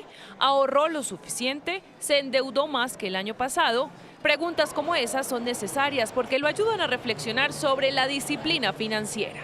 Los gastos hormiga, que me antoje un postre o cosas así, eso es lo que sucede, pero el resto, bien. Me fue bien, digamos que tuve bastante proyección en el tema del ahorro, cancelar tarjetas de crédito. Para sincerar sus cuentas y su panorama financiero, primero debe revisar en qué se le fue la plata este año y si cumplió con lo que se había planteado. Lo más importante es uno hacerse la pregunta y es, ¿qué pasó en el 2025? ¿En qué se me fue la plata? De pronto con esas metas que si miramos hacia diciembre del 2024, pues ¿en qué avanzamos? Logramos hacer nuestro primer ahorro, de pronto hicimos la primera inversión, de pronto logramos bajar esas deudas, esos créditos que veníamos arrastrando.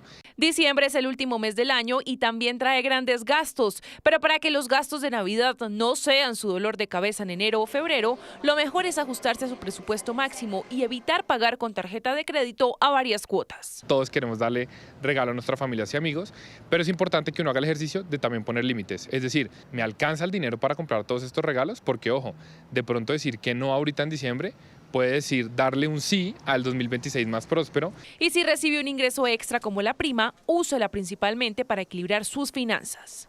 Tenemos deudas de consumo, es decir, de la tarjeta de crédito, créditos de libre inversión, cosas que me he gastado en ropa, en comida, en viajes, destine la mayor parte de la prima a eso. Si no tenemos ahorro, destine la prima a construir esa base de ahorro. Pero por favor no veamos la prima como una oportunidad de gastar más. Después de organizar todo lo del año que cierra, debe concentrarse en el 2026. ¿Cuáles son sus objetivos financieros a corto, mediano y largo plazo? Paso número 1, hagan un presupuesto. Segundo, definan metas, súper importante. ¿Cuánto quieren llegar a ahorrar? ¿Cuánto quieren reducir sus deudas? ¿Cuánto quisieran que fuera su primera inversión? Tienen que tener metas. Y tercero, hagan un seguimiento. Otro gran paso para mejorar su forma de manejar el dinero es invertir en educación financiera, lo que ayudará a que pueda tomar mejores decisiones cuando de plata se trata. Desde la empatía y la experiencia, una mujer convirtió el dolor en acompañamiento para cientos de niños que luchan cada día. Una historia donde el tiempo cuenta y el cuidado marca la diferencia. Hola, mi nombre es Patricia Avendaño y esta es nuestra historia. En una visita al Instituto Nacional de Cancerología en Bogotá, la psicopedagoga infantil Patricia Avendaño conoció a Yuri, una paciente de 12 años cuyo sueño era crear una fundación para niños diagnosticados con cáncer. Días después del fallecimiento de la pequeña, Patricia creó la fundación Segundos de Vida. Segundos de Vida no hace referencia al tiempo de vida que tienen nuestros niños, sino ese tiempo que uno debería invertir en ayudar a los demás y recordarles que ellos no están solos en este proceso y que el cáncer no es tan malo. Gracias al cáncer nos conocimos, nos encontramos. ¿Cuál es esa meta final que tienen con los niños? La más importante es la felicidad de nuestros niños. Cáncer es sinónimo de transformación y así lo hemos visto durante todo ese tiempo. Y nosotros no queremos estar con las mamás o los niños en su etapa final, sino en el comienzo. Más allá de brindar acompañamientos y dar ayudas a las familias, cumplir sueños es la misión de Patricia. Patricia es el ángel más hermoso que nos pudo mandar este proceso, no solamente a nosotros, sino a muchos niños más pueda seguir ayudando. La fundación fue totalmente una luz de esperanza dentro de todo el proceso. Es una persona que se merece todo por ayudar a niños, pues pronto la están pasando muy mal y de la nada le saco una sonrisa cumpliéndole los sueños como hizo conmigo. En Segundos de Vida, 268 niños con cáncer son beneficiados por su noble misión. Patricia Avendaño es una colombiana que hace historia. 2:42 p.m. en Noticias del Mundo. En Australia comenzaron los funerales para despedir a las víctimas del tiroteo en la playa Bondi en Sydney que dejó 15 muertos. Todos los eventos de fin de año en ese turístico lugar fueron cancelados y el atacante que sobrevivió y que ya salió del estado de coma enfrenta 59 cargos ante la justicia. El primer servicio fúnebre se celebró en el barrio de Bondi en memoria del rabino Eli Schlanger, nacido en el Reino Unido y una de las 15 víctimas mortales del tiroteo del domingo, que se produjo durante un acto de la comunidad judía por la festividad de Hanukkah. Además, siguen las manifestaciones de solidaridad con los familiares de las víctimas. En la playa reposan flores, fotos y mensajes en memoria de quienes perdieron la vida el pasado fin de semana. A una de las demostraciones asistieron los familiares desconsolados de una pequeña de 10 años que murió en el ataque.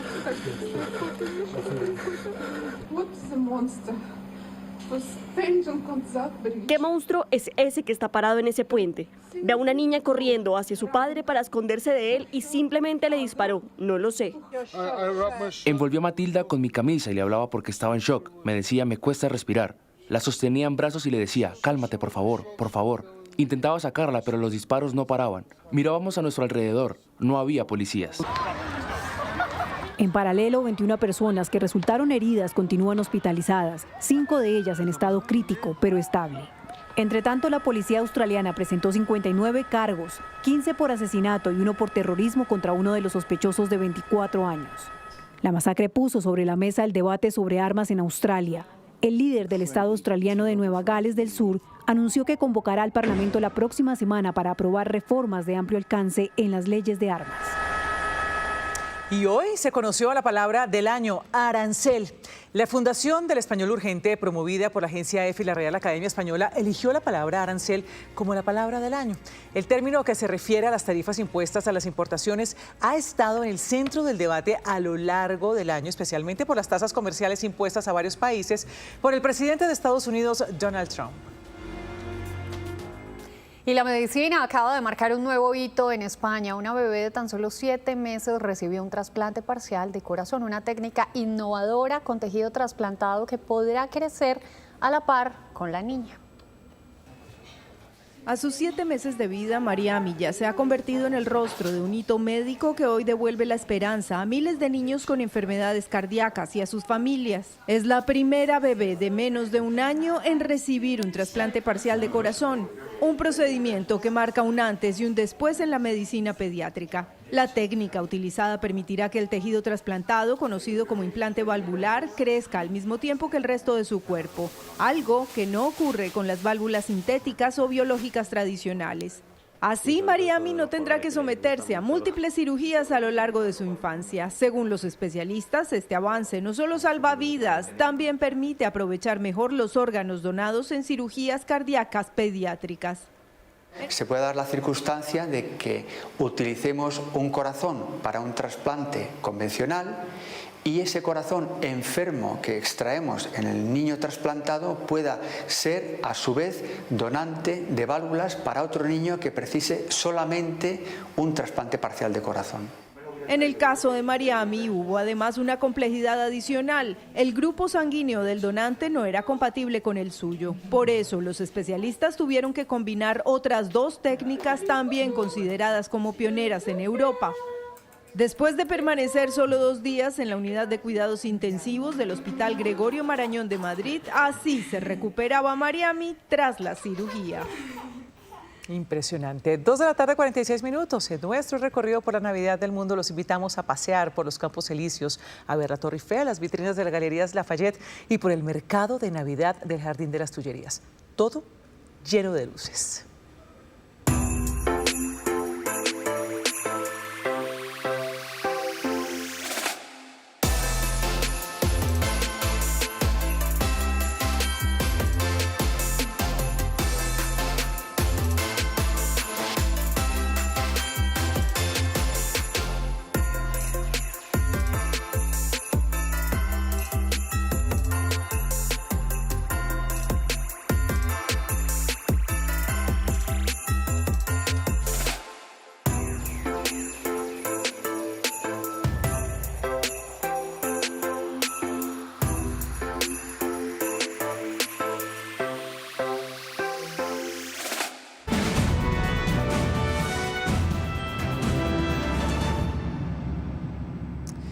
Este año, María Alejandra Villamizar conversó con varios precandidatos en Yo Me Creo Presidente, pues la Escuela de Gobierno de la Universidad de los Andes analizó las entrevistas y esto fue lo que encontró.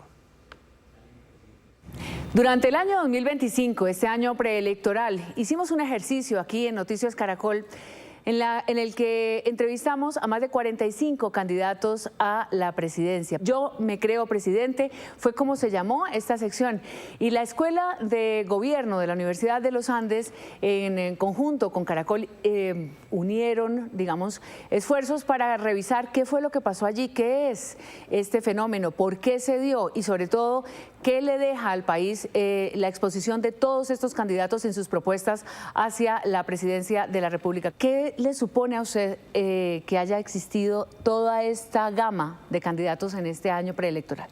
Yo creo que es un fenómeno muy particular. Yo creo que es la primera vez que vemos en la democracia colombiana tantos candidatos, tantos precandidatos. Se ha mostrado que, por ejemplo, ser precandidato, lanzarse por firmas, puede ser un trampolín, que eso al principio tenía una lógica más de promover candidatos sin partido, pero parece que últimamente es más una estrategia política.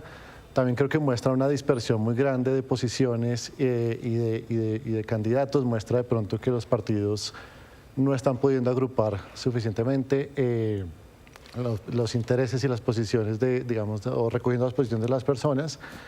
Y todo eso pues presenta un fenómeno bien particular que estamos enfrentando, creo yo, por primera vez en Colombia.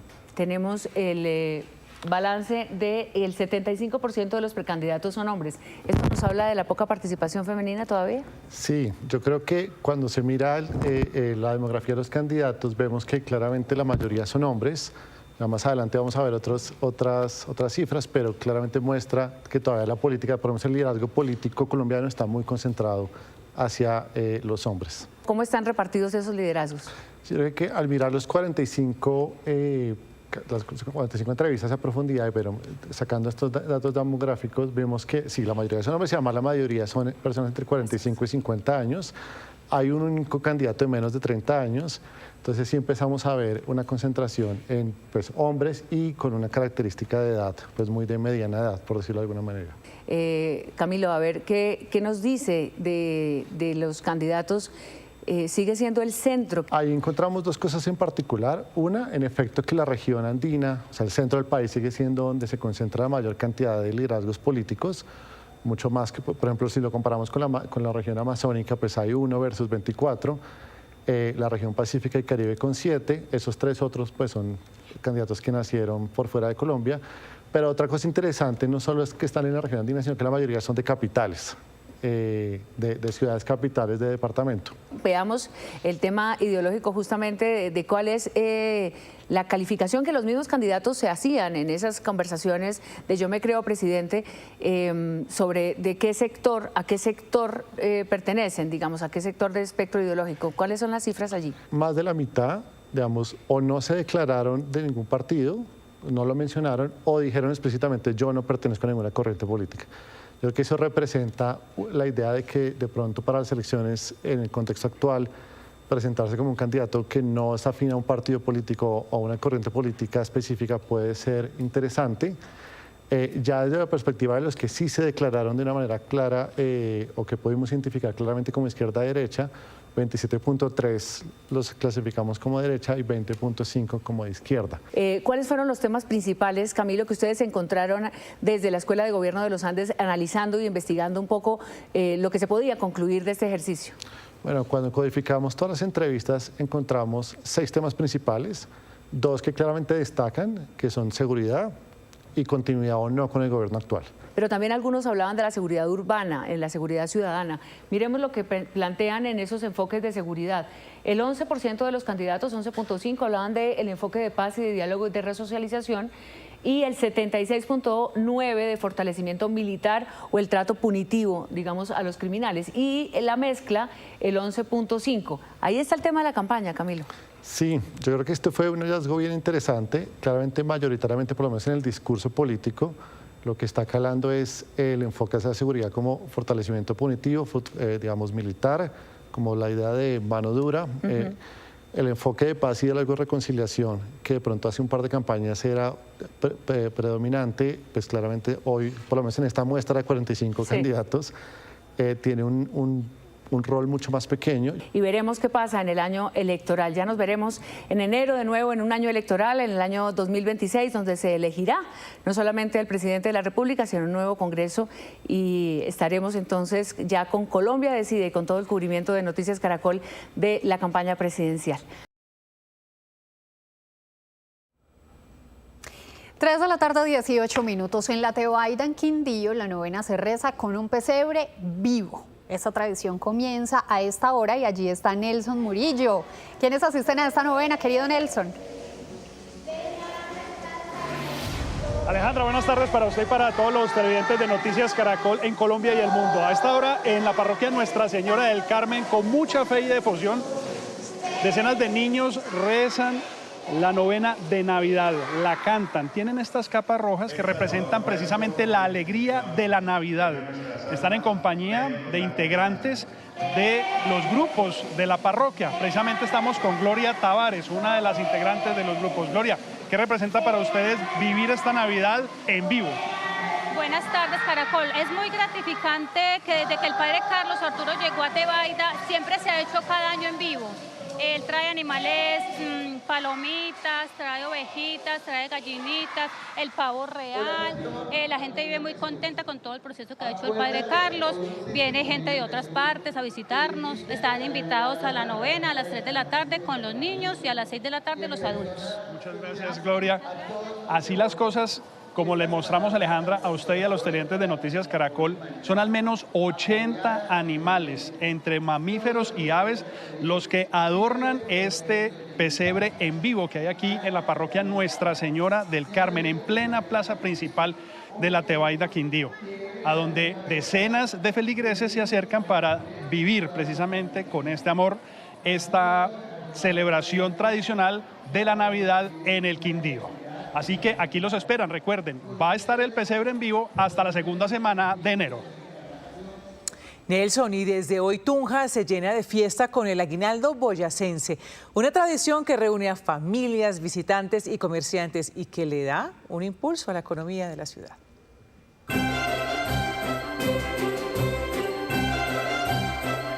El evento, que llega a su versión número 70, será nuevamente epicentro de cultura, arte, gastronomía, academia, deporte y música, donde miles de asistentes podrán disfrutar de estas actividades.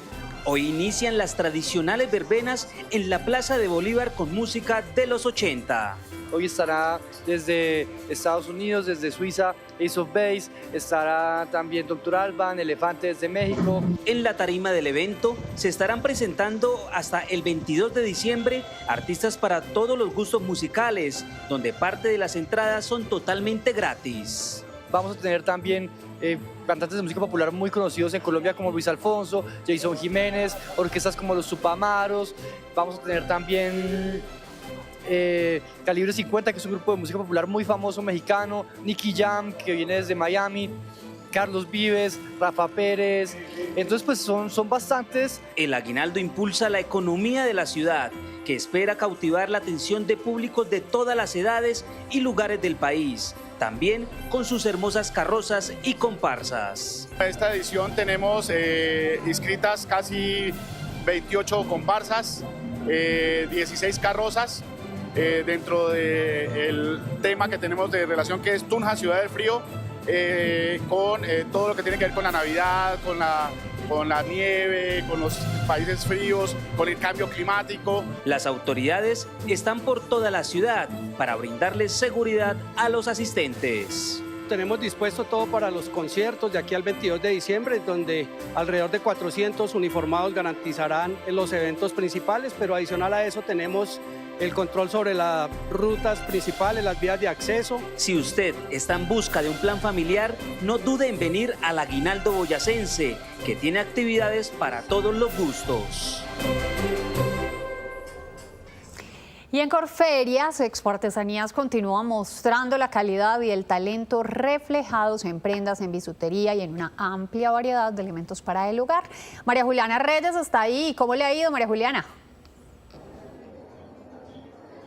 Hola, muy buenas tardes. Aún hay tiempo para que lleguen aquí a Corferias y se disfruten de Expo Artesanías en su versión 35. Mientras les muestro, les voy a contar cómo les ha ido según las cifras que nos han entregado los organizadores. Estamos hablando que a nivel general las ventas se han aumentado en un 15% y en pasillos como por ejemplo el pasillo de las economías populares, las ventas se han aumentado en un 20%. Ese pasillo que les comento son por ejemplo aquellos empresarios, artesanos que han llegado por primera vez a mostrar todos sus diseños y figuras aquí en esta exposición tan grande que representa a Colombia y a todos sus departamentos, etnias y orígenes. Pero estuvimos hablando precisamente con ellos para que nos contaran cómo les ha ido durante estos días. Nos ha ido muy bien en esta versión. Esta es la colección número 14, que está inspirada en aves. Ha tenido una muy buena recepción en el público general, en comprador especializado, en comprador profesional. Ha tenido una muy buena recepción. Llevo 25 años viniendo a esta feria. Nací aquí, esta fue mi cuna y ha sido un placer. Los esperamos, pues estamos hoy y mañana. Vengan porque hay cosas maravillosas en este lugar, en esta feria hay cosas maravillosas. Y aquí les tenemos color, magia, vida, los esperamos. Y es que aquí en Expo Artesanías definitivamente hay para todos los gustos. Estamos hablando de que hay alrededor de 1000 expositores ubicados en 8 pabellones y que están representando las 6 regiones de Colombia y también incluso hay un pabellón internacional para que se animen a venir. Nosotros estuvimos hablando con los compradores, las personas que han asistido a estas exposiciones y nos contaron qué es lo que más les ha gustado de todo lo que encuentran aquí. La calidad, la dignidad de los productos, los colores, el diseño, la verdad es que la naturaleza y los productos naturales, el algodón, las fibras de palmeras son muy bien trabajadas con un profesionalismo extraordinario. No sé, seguramente voy a llevar muchas cosas porque todo está muy lindo. Invitadísimos entonces aquí a Corferias, a Expo Artesanías, para que apoyemos lo local, lo colombiano. Pues les cuento que el 75% de los ingresos anuales de los artesanos pues se da aquí precisamente. Yo me despido haciéndoles nuevamente la invitación y también antojándoles de todas las bellezas en materia de artesanías que podemos encontrar en este lugar.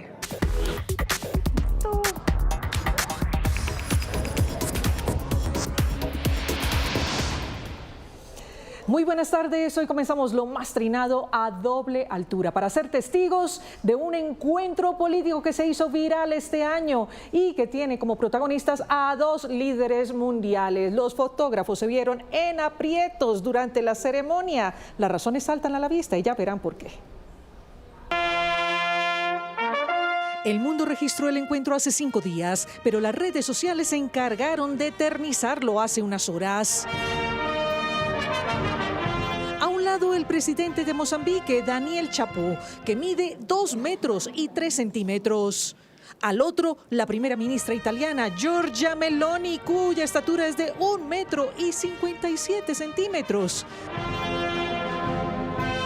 La mirada de ella se convirtió en meme y los fotógrafos acreditados merecieron mención de honor tratando de buscar el mejor ángulo para este encuentro a 2 alturas. Grande Giorgia, escribieron los seguidores de la mandataria, que no dudó en publicar este momento en sus cuentas oficiales. De políticos a doble altura a un pequeño altamente peligroso, porque ahí donde lo ven, este pulpito de anillos azules es la especie invertebrada más venenosa del planeta. Andy McConnell, este turista británico e historiador de 72 años que visitaba Filipinas, lo tomó en sus manos sin saber el riesgo que corría. Estos pulpos pueden paralizar a una persona en minutos con su veneno, que no tiene antídoto. Lección aprendida, que no le pase a usted.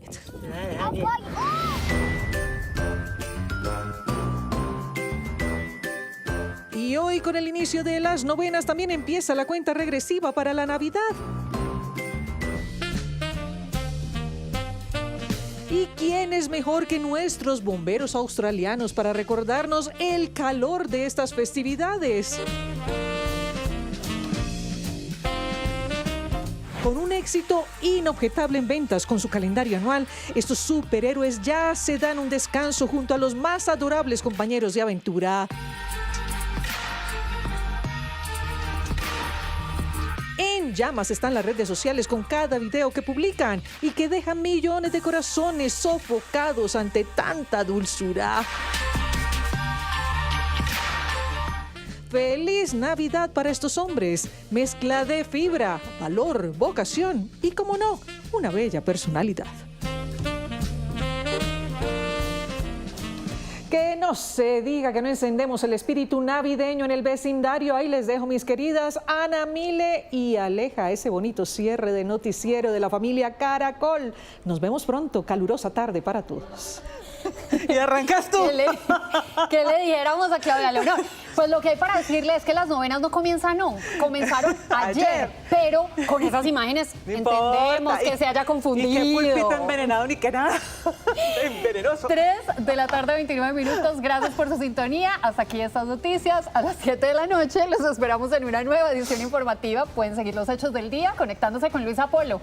A partir de este momento, en la señal digital de Noticias Caracol en nuestras plataformas digitales. Sí, señora, en el canal Caracol ya viene Tormenta de Pasiones. Esto es Noticias Caracol. Primero la gente. Feliz tarde.